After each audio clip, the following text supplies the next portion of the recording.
Praise the Lord. ஆண்டவரும் இரட்சகருமாய் இருக்கிற இயேசு கிறிஸ்து இனிய நாமத்தினாலே இந்த அனுதின வாழ்வின் மன்னாவின் நிகழ்ச்சிக்கு உங்களை அன்புடன் வரவேற்கிறேன். கர்த்தர் தாமே உங்களை ஆசீர்வதிப்பாராக. இந்த நல்ல அருமையான வாழ்வின் மன்னாவுக்காக தெரிந்து கொண்ட வேத பகுதி மீகா எழுதின தீர்க்க தரிசன புஸ்தகம். மீகாவின் புஸ்தகம் 6ஆம் அதிகாரம் 8வது வசனத்துக்கு நேராக நாம் திருப்பிக் கொள்ளுவோம். கர்த்தர் ஆசீர்வதிப்பாராக. மனுஷனே, நன்மை இன்னதென்று அவர் உனக்கு அறிவித்திருக்கிறார். நியாயம் செய்து இரக்கத்தை சிநேகித்து உன் தேவனுக்கு முன்பாக மனத்தாழ்மையாய் நடப்பதை அல்லாமல் வேறு எண்ணத்தை கர்த்தர் உன்னிடத்தில் கேட்கிறார் என்று இந்த வேத பகுதியில் நாம் பார்க்கிறோம். மனுஷனே, நன்மை இன்னதென்று அவர் உனக்கு அறிவித்திருக்கிறார். உன் தேவனுக்கு முன்பாக மனத்தாழ்மை நடப்பதையே அல்லாமல் வேற எண்ணத்தை கர்த்தர் உன்னிடத்தில் கேட்கிறார். எனக்கு அருமையான தேவ ஜனமே, கர்த்தருடைய பிள்ளைகளே, தேவனுக்கு முன்பாக மனத்தாழ்மையாய் இருக்க வேண்டும் என்று சொல்லி தேவன் நமக்கு கற்றுக் கொடுத்திருக்கிறார். என்ன நமக்கு கற்றுக் கொடுத்திருக்கிறார்? மனுஷனே, நன்மை இன்னதென்று அவர் உனக்கு அறிவித்திருக்கிறார். என்ன உனக்கு அறிவித்திருக்கிறார் என்று சொல்லி பார்ப்போமானால், வேதாகமடி சொல்லுகிறது. உபாகமம் புஸ்தகம் 10ஆம் அதிகாரத்துக்கு நேராக திருப்பிக் கொள்ளுங்க. உபாகமம் 10ஆம் அதிகாரத்துக்கு நேராக திருப்பிக் கொள்வோம். அதில் 13வது வசனம் 12வது வசனத்துக்கு நேராக நாம் திருப்பி கொண்டு அந்த பகுதி என்ன சொல்லுவது என்பதை நாம் கவனிப்போம். கர்த்தர் ஆசீர்வதிப்பாராக. ஆமென். அல்லேலூயா. 13வது வசனம் சொல்லுது, நான் இன்று உனக்கு கற்பிக்கிற கர்த்தருடைய கற்பனைகளையும் அவருடைய கட்டளைகளையும் உனக்கு நன்மை உண்டாகும்படி கை கொள்ள வேண்டும் என்பதையே அல்லாமல் வேறு எதை உன் தேவனாகிய கர்த்தர் உன்னிடத்திலே கேட்கிறார் என்று சொல்லி பார்க்கிறோம். இதை பார்த்து கொண்டு கேட்டுக்கொண்டிருக்கிற அருமையான தேவஜனமே, கர்த்தருடைய பிள்ளைகளே, இந்த இடம் வேதம் தெளிவாக சொல்லுகிறது. நான் இன்று உனக்கு கற்பிக்கிற கர்த்தருடைய கற்பனைகளையும் அவருடைய கட்டளைகளையும் உனக்கு நன்மை உண்டாகும்படி, அவருடைய கட்டளைகளை கற்பனைகளை கை கொண்டு நடக்கிற போது நன்மை உண்டாகும் என்று சொல்லு. உனக்கு நன்மை உண்டாகும்படி கை கொள்ள வேண்டும் என்பதையே அல்லாமல் வேறு எதை உன் தேவனாகிய கர்த்தர் இடத்திலே கேட்கிறார்.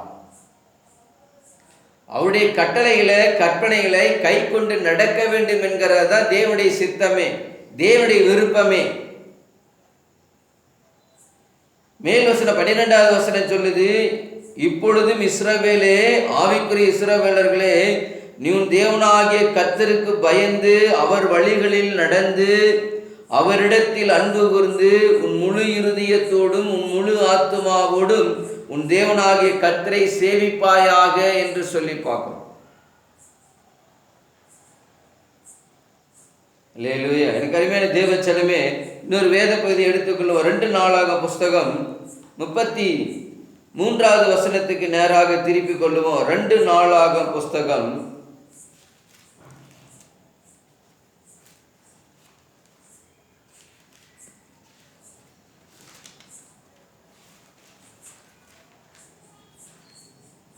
33:23 இப்படியாக வேதம் சொல்லுகிறது. தன் தகப்பனாகிய மனேசே தன்னை தாழ்த்தி கொண்டது போல இந்த ஆமோன் என்பவன் கர்த்தருக்கு முன்பாக தன்னை தாழ்த்தாமல் மென்மேலும் அக்கிரமம் செய்தான் என்று சொல்லி பார்க்கணும்.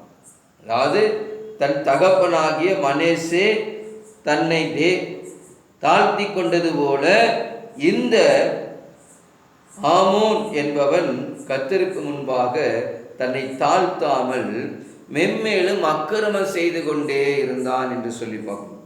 இந்த மனேஸ் அப்படி என்னதான் செய்தான் என்று சொல்லி பார்ப்போமானால், அதிலே 10வது வசனத்திலிருந்து பார்ப்போம். அந்த 33ஆம் அதிகாரம் 10வது வசனத்திலிருந்து. அதாவது இந்த மனேசே, முதலாவது வசனம் சொல்லுது, மனேசே ராஜாவாகிறது 12 வயது விடலை பருவத்திலே என்ன ஆயிட்டான், அவன் ராஜாவானான். அவன் அரசாண்டது 55 வருஷம் அரசாண்டான்னு சொல்லி பார்க்கிறோம். முதல் வசனம் சொல்லுது. இதில் இவன் ராஜ்யபாரம் பண்ணின போது என்ன நடந்தது என்று சொன்னால், தன் தகப்பன் எசேக்கியா தகர்த்து போட்ட மேடைகள் எல்லாம் அவன் திரும்ப கட்டி எடுப்பித்து அந்த பலிபீடத்தை எல்லாம் அவன் தீட்டாக்கினான் என்று சொல்லி பார்க்க. 5வது வசனம் பார்க்கிறான், கர்த்தருடைய ஆலயத்தின் 2 பிரகாரங்களிலும் வானத்தின் சேனைகள் எல்லாம் பலிபீடத்திலே கட்டினான் என்று சொல்லி பார்க்கிறோம்.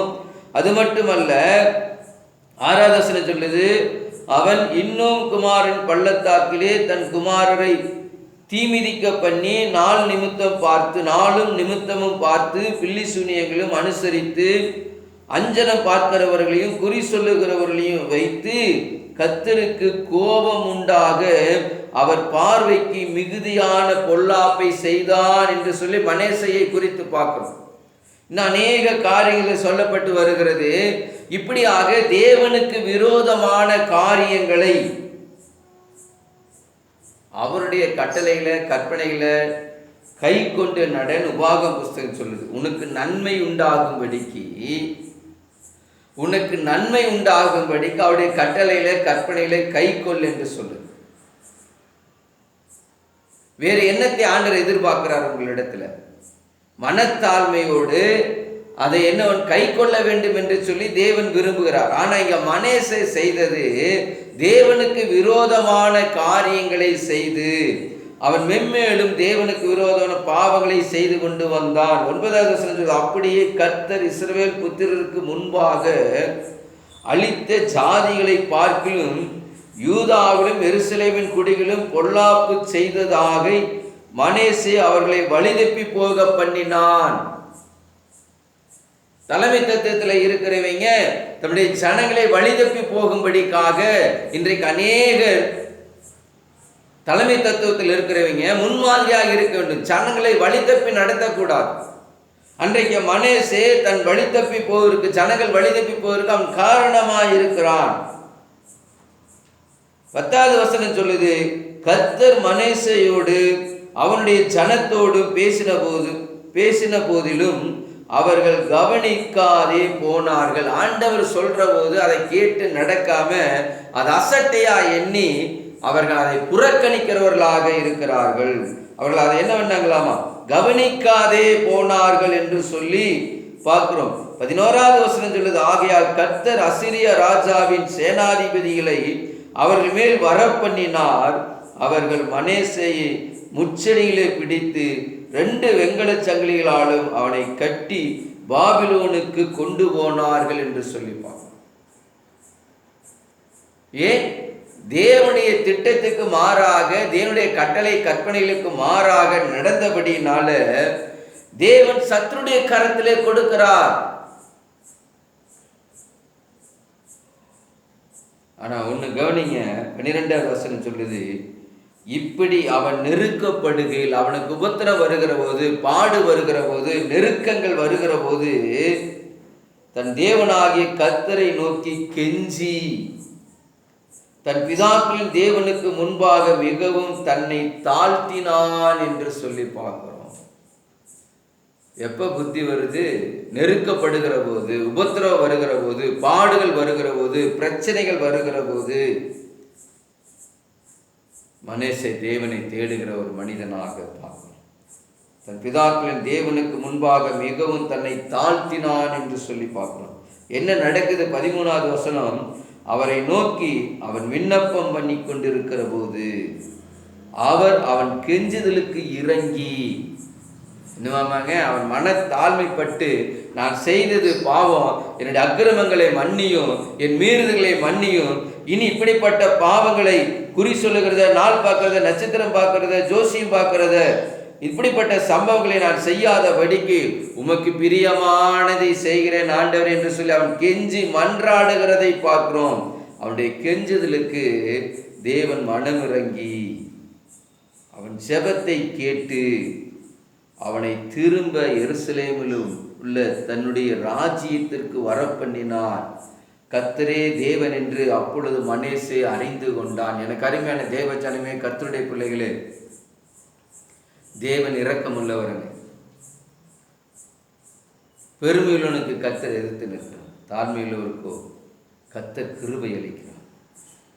மனேசே தன்னை தாழ்த்தினான். அதனால தேவன் அவனை மீண்டும் அவனுடைய ஸ்தானத்தில் அமர பண்ணார்.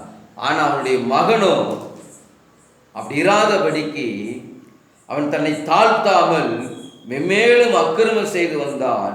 அவன் ஊழியக்காரர் அவனுக்கு விரோதமாக கட்டுப்பாடு பண்ணி அவன் அரண்மனையில் அவனை கொன்று போட்டார்கள் என்று சொல்லிப்பான். தேவனை நேசிக்காம தேவனுக்கு முன்பாக மேன்மை பாராட்டுவர்களை அவன் அழிந்து போகிறவனாகப்பா. எனக்கு அருமையான தேவ ஜனமே, கர்த்தருடைய பிள்ளைகளே, மனுஷனே, நன்மை இன்னதென்று அவர் உங்களுக்கு அறிவித்திருக்கிறார், அதை செய்யுங்க. உங்களுக்கு நன்மை உண்டாகும்படிக்கு அவருடைய கட்டளையில, கற்பனைகளை, நியாயங்களை கை கொண்டு நடங்க. தேவனுக்கு முன்பாக உங்களை மனத்தாழ்மையாய் நடப்பதே அல்லாமல் வேறு எண்ணத்தை கர்த்தர் உங்களிடத்தில் எதிர்பார்க்கிறார். அவருடைய கட்டளையில, கற்பனைகள் அப்படியே கை கொண்டு நடங்க, மனத்தாழ்மையா இருங்க. கர்த்தர் நிச்சயமா உங்களை ஆசீர்வதிப்பார். இதை கேட்டுக்கொண்டு பார்த்து கொண்டிருக்க அருமையான தேவஜனமே, இந்த வார்த்தை உங்களுக்கு நேராய் வந்திருந்தா, ஒருவேளை உங்க இருதயத்தை குத்திருந்தா, இப்பொழுதே நீங்க செய்த எல்லா பொல்லாப்பிலிருந்து விடுவிக்கும்படி ஆண்டவரே மனேசே ஜெபித்தது போல இப்பொழுது நீங்க ஜெபம் பண்ணுங்க. உங்க ஜெபத்தை ஆண்டவர் கேட்கிறார். உங்க ஜெபத்தை ஆண்டவர் கேட்கிறார். இப்பொழுதே கர்த்தர் உங்களுக்காக இறங்குகிறவராய் இருக்கிறார். மீண்டும் ஆங்கில ஸ்தானத்தில் இழந்து போன ஸ்தானத்தை திரும்பவும் கர்த்தர் உங்களுக்கு கொடுக்க வல்லமையுள்ளவர்கள். மனேசனுடைய ஸ்தானத்தை இழந்து போனான், அந்த ராஜ்யபாரத்தை இழந்தான். அவன் கெஞ்சினபடினால, மன்றாட்டின்படினால, அவன் தன்னை தேவனுக்கு முன்பாக தாழ்த்தினபடினால திரும்பவும் கர்த்தர் அவனை உயர்த்தினார், சிங்காசனத்தில் அமர பண்ணினார். பாருங்க, திரும்பவும் எருசலேமிலே தன்னுடைய ராஜ்யத்திற்கு வர பண்ணினார். அப்ப திரும்பவும் கர்த்தர் உங்க ஸ்தானத்தில் உங்களை உட்கார பண்ணுவார். ஆண்டவரிடத்துல கேளுங்க, ஒரு மனம் திரும்புதல், ஒரு மனமாற்றம், தாழ்த்தி தேவனிடத்துல கெஞ்சி மன்றாடுங்க. கர்த்தர் நிச்சயம் உங்களை விடுவிப்பார். மீண்டுமா உங்களுக்கு முன்னிருந்த ஸ்தானத்தை கர்த்தர் கட்டாயம் தருவார். கர்த்தர் தாம் உங்களை ஆசீர்வதிப்பாராக. தேங்க்யூ. God bless you. கர்த்தர் தாம் உங்களை ஆசீர்வதிப்பாராக.